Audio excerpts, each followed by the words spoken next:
ये बताइए, अपनी तकरीर में आपने कहा कि बीजेपी को पीछे रखना है, अलायंस का साथ देना है, क्या बावर कराने की कोशिश कर रहे थे आप? बीजेपी के हाथों जम्मू कश्मीर को बहुत नुकसान का सामना करना पड़ा है।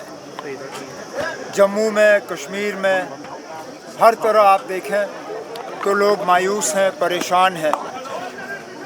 इस परेशानी से, इस मायूसी से बचने का एक ही तरीका है, बीजेपी और जो बीजेपी की मदद करने की तैयारी कर रहे हैं 8 अक्टूबर के बाद, उनको इस इलेक्शन में शिकस्त दिलवानी है। और उसके लिए प्री पोल अलायंस के तौर पे हमने अपने आप को लोगों के सामने पेश किया है, ये साबित करने के लिए कि हम ही लोग हैं जो बीजेपी के साथ मिलकर हुकूमत बनाने के लिए तैयार नहीं है।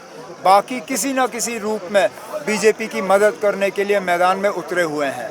हमारी वोटरों से मोतबाना गुजारिश है कि अलायंस के उम्मीदवारों को यहाँ से कामयाब करके भेजें, ताकि हमें एक तो बीजेपी से जम्मू कश्मीर को बचाने का मौका मिलेगा, और यहाँ जो भी नाइंसाफ़ियाँ इस्तेसाल हुए हैं पिछले 8-10 साल से, उनको हमें दुरुस्त करने का मौका मिलेगा। केजरीवाल को बेल मिले सुप्रीम कोर्ट की तरफ से, मुबारक है उनको ना। निकलने का तरीका तो अदालत ही है। यही तो धोखा बारामूला के लोगों को मिला।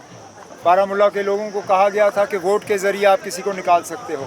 वोट के ज़रिए कोई नहीं निकलता ना, निकलते हैं तो सिर्फ अदालत के ज़रिए। बताया कि अगर इनके पास कोई मंशूर है तो मैं इनके पीछे पीछे चलूंगा, क्या कहना चाहेंगे? अब हमारे मंशूर में ऐसी कौन सी बात है ना जिसका उन्होंने जिक्र नहीं किया।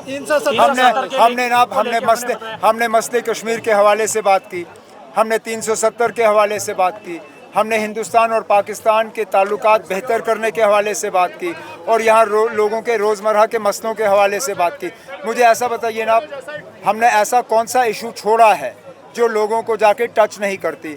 अब इंजीनियर रशीद साहब ने कल शायद ये कहा कि अगर मैं उसके साथ वापस दिल्ली जाने के लिए तैयार हूँ तो वो मैदान छोड़ेंगे हमारे हक़ में।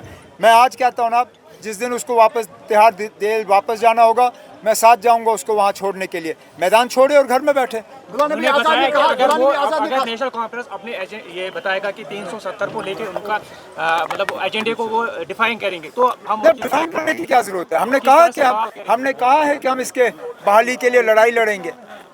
हमने तो कहा है, हम 2 चीज़ों पे लड़ रहे हैं ना। अब एक तो बीजेपी को बाहर रखने के लिए, और हमसे जो छीना गया है उसको दोबारा बहाल करने के लिए। कल जब इंजीनियर रशीद साहब से एक सेमिनार में यही सवाल पूछा गया कि क्या वो बीजेपी की मदद करेंगे इलेक्शन के बाद, वो उस पर खामोश रहे। वो खुल के क्यों नहीं कहते हैं ना कि हर किसी सूरत में भी वो बीजेपी की मदद जो है इलेक्शन के बाद नहीं करेंगे।